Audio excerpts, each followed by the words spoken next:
राजनीति से काम तक,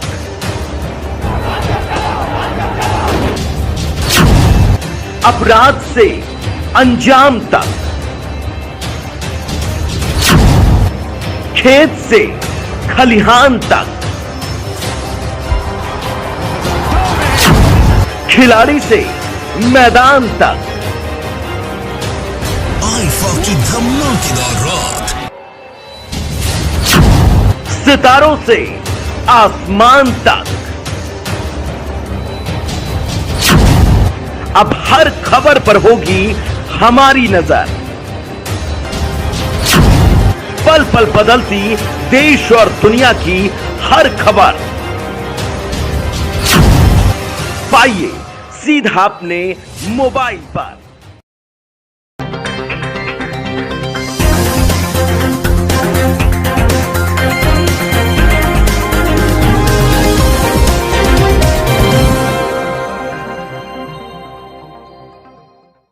इसमें क्या बात है? मैं भी धन्यवाद करूंगा। एक नौजवान पैदल चल रहा है देश में, प्रशंसनीय बात है। इसमें खराब बात क्या है?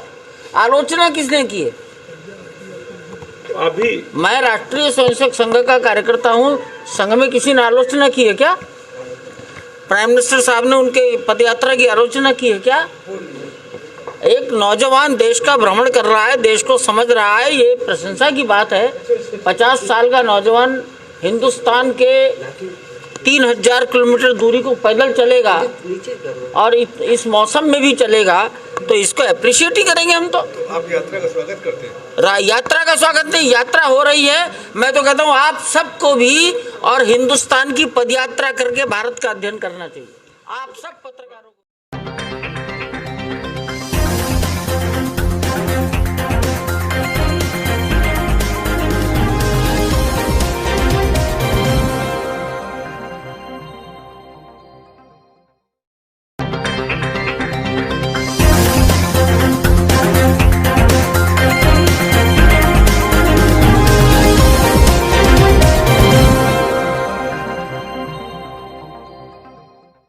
मुख्य सचिव और डीजीपी पहुंचे गोरखपुर। खिचड़ी मेले को लेकर गोरखनाथ मंदिर का करेंगे निरीक्षण। खिचड़ी मेला की तैयारियों का भी करेंगे निरीक्षण के बाद जाएंगे मंडलायुक्त कार्यालय। खिचड़ी मेला की तैयारियों पर करेंगे बैठक। पुलिस प्रशासन के अधिकारियों के साथ करेंगे बैठक।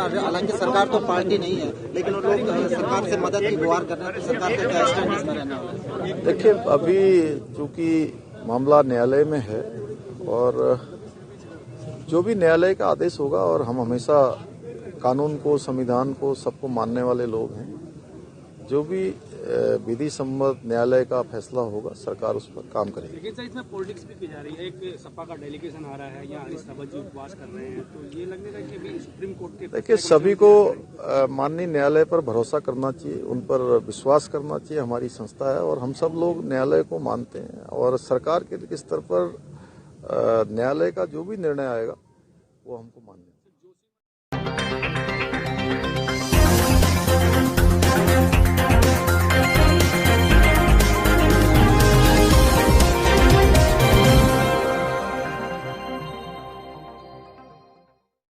इस्लामिक सेंटर ऑफ इंडिया ईदगाह लखनऊ में एडम मॉल और एडम किचन कायम है, और एडम किचन में इस बात की फैसिलिटी है कि ज़रूरतमंद लोग यहाँ पर आकर के शाम को 6 बजे से और 8 बजे के दरमियान फ्री में, मुफ्त में वेजिटेरियन खाना खा सकते हैं, और उनको इज्जत के साथ बैठाल करके दस्तरखान पर उनकी मेहमान नवाजी की जाती है। उसी के साथ साथ एडम मॉल में लोग अपने पुराने लेकिन अच्छे कपड़े डोनेट करते हैं और उनको ड्राई क्लीन कराकर मॉल में हैंग किया जाता है। तो लिहाजा कोई भी ज़रूरतमंद शख्स यहाँ पर आकर के अपने नाप के गर्म और वार्म कपड़े ले जा सकता है, और जिससे कि वो इतनी सख्त ठंडक से अपने आप को महफूज कर सके। और ये फैसिलिटी शाम को 4 बजे से और 8 बजे तक मुहैया कराई जा रही है, जिससे कि लोग इतनी सख्त जाड़े से, इतनी सख्त ठंड से अपने आप को महफूज रख सकें।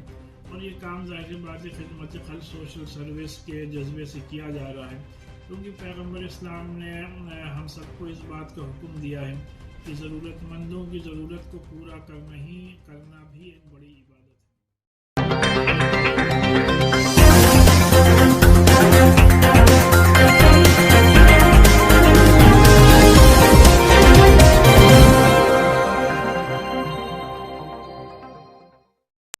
जिले के फफूंद रेलवे स्टेशन पर उस समय बड़ा हादसा हुआ जब कानपुर से ट्रेन के द्वारा वेंडर विश्राम सिंह कैंटीन का सामान लेकर आ रहे थे, तभी प्लेटफॉर्म नंबर 3 पर फिसल गए, जिससे संगम एक्सप्रेस ट्रेन की चपेट में आने से एक पैर कट गया। वहीं मौके पर पहुंची आरपीएफ व जीआरपी ने एम्बुलेंस की मदद से सीएचसी दिव्यापुर ले गए, जहां डॉक्टरों ने मृतक घोषित कर दिया। वहीं विश्राम सिंह पुत्र राधेश्याम उम्र लगभग 45 वर्ष निवासी निराई थाना सहायल, मृतक की 2 पुत्रियां, एक पुत्र दीपक उम्र लगभग 20 वर्ष ने जानकारी देकर बताया। वही अपने परिवार का भरण पोषण करने के लिए भारतीय fast food north central railway Prayagraj की कंपनी के माध्यम से फफूंद रेलवे स्टेशन पर बनी कैंटीन में अग्रेड कार्यरत सामान लेके आ रहे थे, तो उनसे गलती से उनका पैर फिसल गया, इसके कारण उनका पैर कट गया और उनकी बाद में डेथ हो गई। तो किस ट्रेन से गिरे हैं? ये संगम 10:45 का टाइम था, रात में गिरे हैं? रात में। आपको सूचना कब मिली? सूचना हमें 10 मिनट बाद ही हमें पता चला। अच्छा, फिर हम अस्पताल लेके आए उन्हें। अभी आप कहाँ पे हैं? अभी हम सरकारी अस्पताल दिव्यापुर में हैं। दिव्यापुर में अभी कोई था? नहीं, सब हमारे लड़के थे, गांव वाले। अच्छा, उनकी मौत हो गई? हाँ।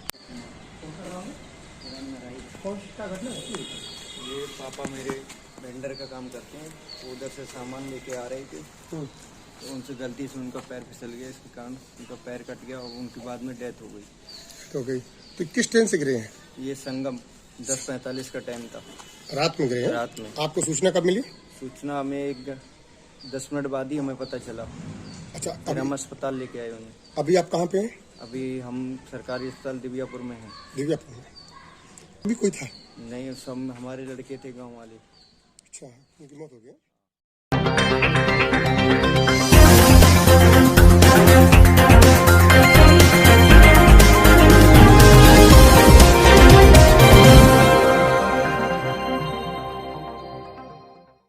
सैकड़ों साल पुरानी आम रास्ता बंद होने पर ग्रामीणों में आक्रोश। शाहजहांपुर सिद्धौई क्षेत्र के ग्राम नदुआपुर में प्राइवेट कंपनी द्वारा लगाए जा रहे सोलर प्लांट ने आम रास्ता को अपने कब्जे में कर लिया है। आम रास्ता बंद होने की खबर जब ग्रामीणों को लगी तो उन्होंने विरोध करना शुरू कर दिया और मौजूदा प्रधान पर आरोप लगाते हुए कहा कि प्रधान द्वारा ग्राम पंचायत की जमीन भी सोलर प्लांट को कब्जे में करवाई गई है, जिसमें प्रधान द्वारा मोटी रकम प्लांट के मालिक से लेकर पूरा खेल खेला गया है। वही सैकड़ों साल पुरानी आम रास्ता जो दर्जनों गांव को जोड़ती थी, उसको भी प्लांट द्वारा बंद किए जाने का ग्रामीणों ने विरोध जताया है और प्लांट द्वारा आम रास्ते को बंद करने के लिए जो दीवार उठाई गई थी उसको भी ग्रामीणों ने ध्वस्त कर दी है।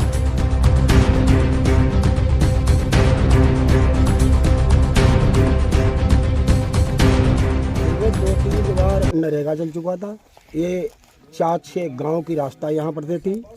इन लोगों ने रात में यहाँ पे पाया गड़ा के और रास्ता बंद कर दी। अपनी पर्सनल खेत से रास्ता चलाई, पर्सनल वाली तो आदमी कभी बंद कर सकता है। जो मैं रास्ता थी वो ने रात में पाए गड़वा के गांव वालों विरोध करते रहे, गांव वालों को किसी ने मानी नहीं और अर्जी फर्जी साइन करके इन्होंने रास्ता बंद कर रखी है। कहाँ जाती थी रास्ता? थी कितने दिन? रास्ता का अंग्रेजी जमाना से भुसौरी रकबा का जो नक्शा है वो उर्दू में है। ये जमाना पता नहीं कब से गांव बसे होंगे, जब से ये रास्ता चल रही है। ये तो हमें नहीं पता, हमारी 50 साल उम्र है, ये कब से चल रही है। जब से हमने होश संभाला जब ये रास्ता चल रही है। तो बंद करने वाले कौन लोग हैं? अब बंद करने वाले यही प्लांट वालों लोगों ने बंद की। गाँव वाले विरोध करते रहे, 4-5 गाँव के लोग आए कल, सभी गाँव वाले विरोध करते रहे, लेकिन ये मानने को तैयार नहीं। किसका प्लांट है? अब प्लांट का नाम तो है नहीं पता, बत्ती विभाग का है, किसका प्लांट है, प्लांट वालों का नाम नहीं जानते हुए। यहाँ सैकड़ों बरस से ये रास्ता चल रही है और प्लांट वालों ने यहाँ ये रास्ता दूसरी, पहले तो कहा ये अपनी हम लेबरों के लिए रास्ता बना रहे हैं, और हमारी जो मेन रास्ता थी वो इन्होंने रात में हमारे गांव की जो लेबर चल रही थी उसको आपने शाम को भगा दिया 5 बजे के बाद कि काम बंद हो गया, 1 घंटा पहले भगा दिया। और लेबर भगाने के बाद इन्होंने रात में मशीन चला के रोड खसा के और अपनी दीवार बना दी। 4-5 दिनों से हम लोग लगे हुए हैं, लेकिन हम लोग क्योंकि ये एक भी नहीं मान रहे हैं। वो कह रहे थे वो प्रधान ने हमसे सान हमने करवा लिए, कहीं किसी से करवा लिए, कहीं किसी, और किसी ने कुछ नहीं किया। ये सब फर्जी मामला है। ये गांव कितने गांव को जोड़ता है रास्ता? और ये किसानों को धमकी दे रहे हैं कि यहाँ कुछ नहीं हो पाएगा, भाग जाओ यहाँ से। यहाँ पर तमाम किसान इतना बेवकूफ है, किसान की कोई सुन ही नहीं रहा है। यहाँ पर तमाम ग्राम समाज की भी जमीन पड़ी थी, अब घिरी नजर आ रही, क्या लग रहा है तुम्हें? अरे 10 एकड़ ग्राम समाज इन्होंने कब्जा कर ली है यहाँ पर। तो किसके सह पे कब्जा की है? ये प्रधान बता तो रहे हैं, प्रधान की सहमति से कब्जा की है। अब इसको हमें क्या मालूम, ग्रामीण आदमी को किसी को बताया नहीं क्या हो रहा है। इनको दो चार गांव के 1-2 लोग इकट्ठा करके उसको फैसला करते, उसका न्याय करते, जिसके बाद कास्टर कुछ तो कुछ बताता इनको, लेकिन इन्होंने किसी की नहीं मानी एक भी। यह रोड कितने गांव को जोड़ती है? कहाँ? ये कम से कम 10-20 को गाँव को जोड़ के रास्ता बनी है। अब कहाँ से लोग निकलेंगे? अब कहाँ से जाएंगे? अब का इस प्लांट को फलांग के जाएंगे, कहाँ से जाएंगे? क्या यहाँ यही बैठे रहेंगे? बाहर जाने के लिए कहाँ से हमारे लिए रास्ता आएगी? हमारा चीनी मिल जाने के लिए यही रास्ता है। हम कहाँ से फलांग के जाएंगे? यहाँ से हमको पड़ेगा 5 किलोमीटर और हम 20 किलोमीटर घूम के जाएंगे क्या? क्या नाम है आपका? हमारा सुरेंद्र कश्यप। कहाँ रहने वाले? हम रहने वाले नथुआपुर निवासी ग्राम पंचायत।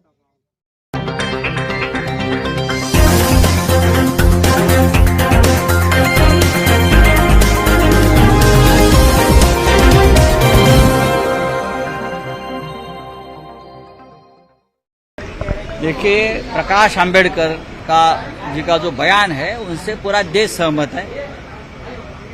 हमारे पार्टी के चीफ उद्धव ठाकरे जी का भी ये बयान हमेशा रहा कि नोटबंदी का फायदा क्या है, क्या हो गया। बैंकों के कतार में हजारों लोग मारे गए उस वक्त, उनका जिम्मेदार कौन है? ये एक प्रकार से फिनेंशियल टेररिज्म था कि देश में लाया गया, जिसे हम बोलते हैं आर्थिक आतंकवाद। हजारों लोग मारे गए, यहाँ हजारों लाखों लोग बेरोजगार हो गए इस निर्णय से। टेररिज्म ज्यादा ही बढ़ गया। ब्लैक मनी कम नहीं हुआ है, काला पैसा कम नहीं हुआ, काला धन कम नहीं हुआ। तो क्या फायदा क्या हो गया? अगर सुप्रीम कोर्ट कहता है, 4 जज कहते हैं कि ये बहुत ही अच्छा कदम था, लीगल था, लेकिन हम सहमत है जस्टिस नागारत्नम जिसने डिसेंट नोट दिया है और अपनी बात सामने रखी है कि ये इलीगल है, उससे कुछ फायदा नहीं हुआ है और एक प्रकार के ये मनमानी थी।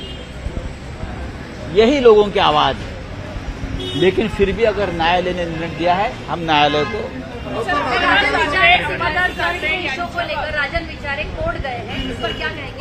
देखिए, सरकार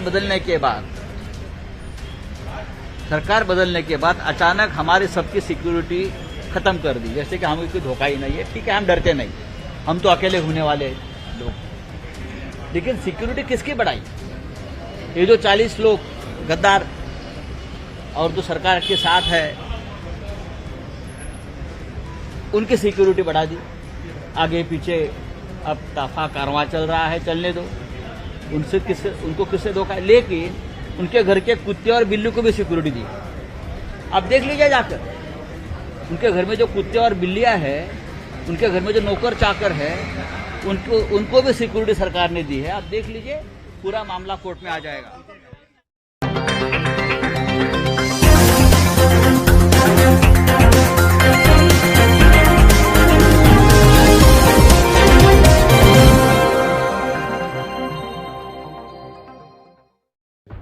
कांग्रेस पार्टी और उनके नेता की यात्रा पूरी तरह से फ्लॉप साबित हुई है।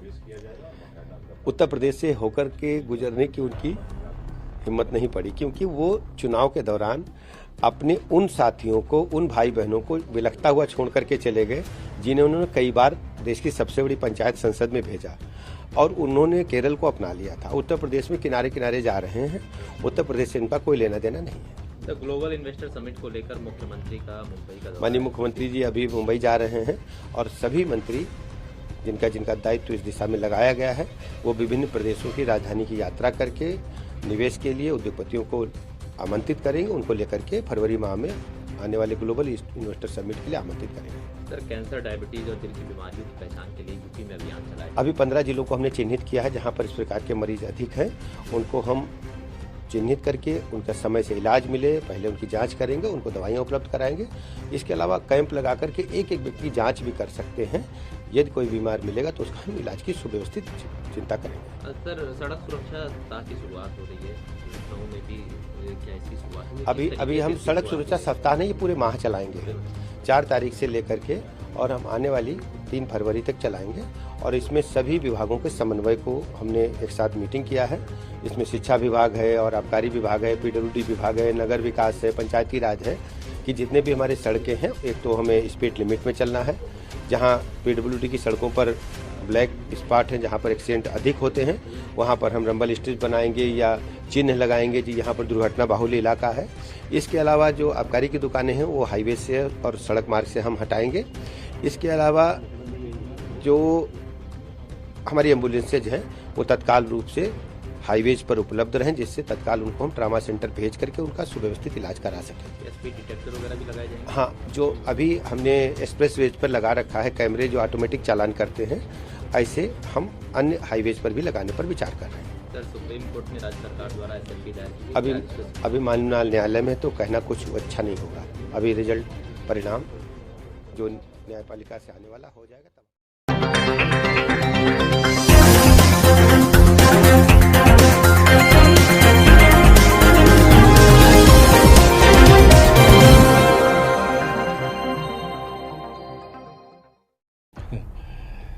जिस पार्टी के लोग खुलेआम रिवॉल्वर लहराएं और चलाएं, जिस पार्टी के नेताओं पर, विधायकों पर बलात्कार जैसे केस संगीन अपराधों में 376 और 77 लगे हों, वो हमसे कह रहे हैं।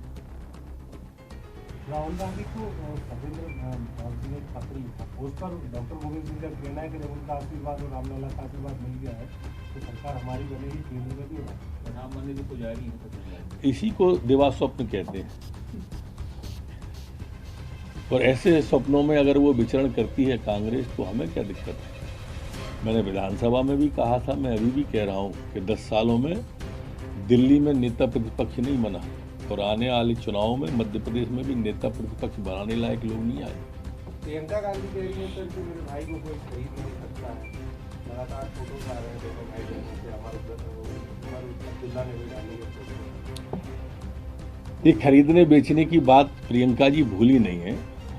क्या है कि मोदी जी के आने के पहले उनकी पेंटिंग 2-2 करोड़ में बिक जाती थी, उसके बाद बेचना बंद हो गई। मोदी जी के आने के पहले वाड्रा जी करोड़ों की जमीन खरीदते थे, उसके बाद उनकी खरीद बंद हो गई। मोदी जी के आने के पहले चिदम्बरम जी के गमलों में, उनकी बालकनी में करोड़ों के गोभी लग जाते थे, वो गोभी लगना बंद हो गए।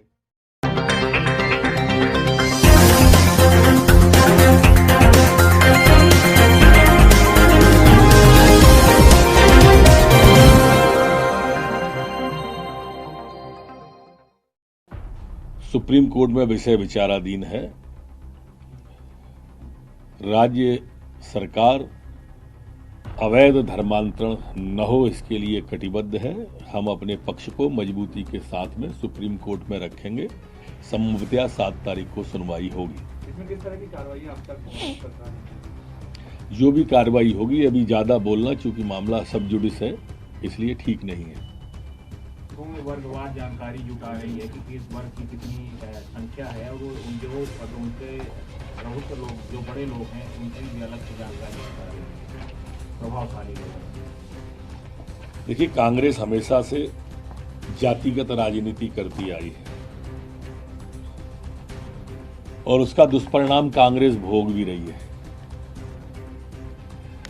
इस तरह की जातिगत राजनीति से कुछ होने वाला नहीं है। मध्य प्रदेश के लोग कांग्रेस को समझ गए हैं। काठ की हाड़ी बार बार नहीं चढ़ती, एक ही बार चढ़ती है। डॉक्टर गोविंद सिंह जो आरोप लगा रहे हैं कमलनाथ भी ऐसे कह रहे हैं, पेन ड्राइव लाए थे। गोविंद सिंह जी मेरे मित्र हैं, इस उम्र में ऐसी सीडी रखे काहे पे हो, और देखना भी नहीं चाहिए।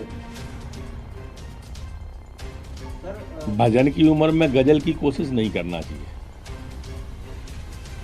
आप पे रखिए तो रखे रखे खराब हो जाएगी, दिखा दो, सबको दे दो। हमारे प्रदेश अध्यक्ष आपको कह ही चुके हैं, खुलेआम कह चुके हैं, तो आप इसको रखो मत ही, सार्वजनिक कर दो।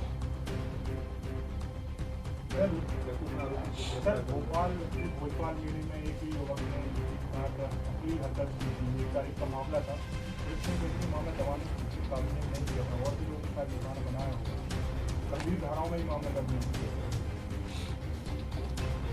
नहीं। इस तरह का कोई भी मामला हो, सरकार पूरी गंभीर रहती है और इसको हम गंभीरता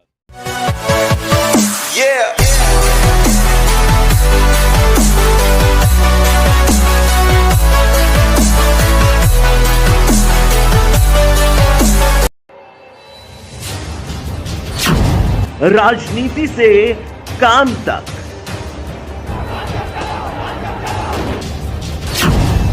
अपराध से अंजाम तक, खेत से खलिहान तक, खिलाड़ी से मैदान तक, आईफा की धमाकेदार रात, सितारों से आसमान तक,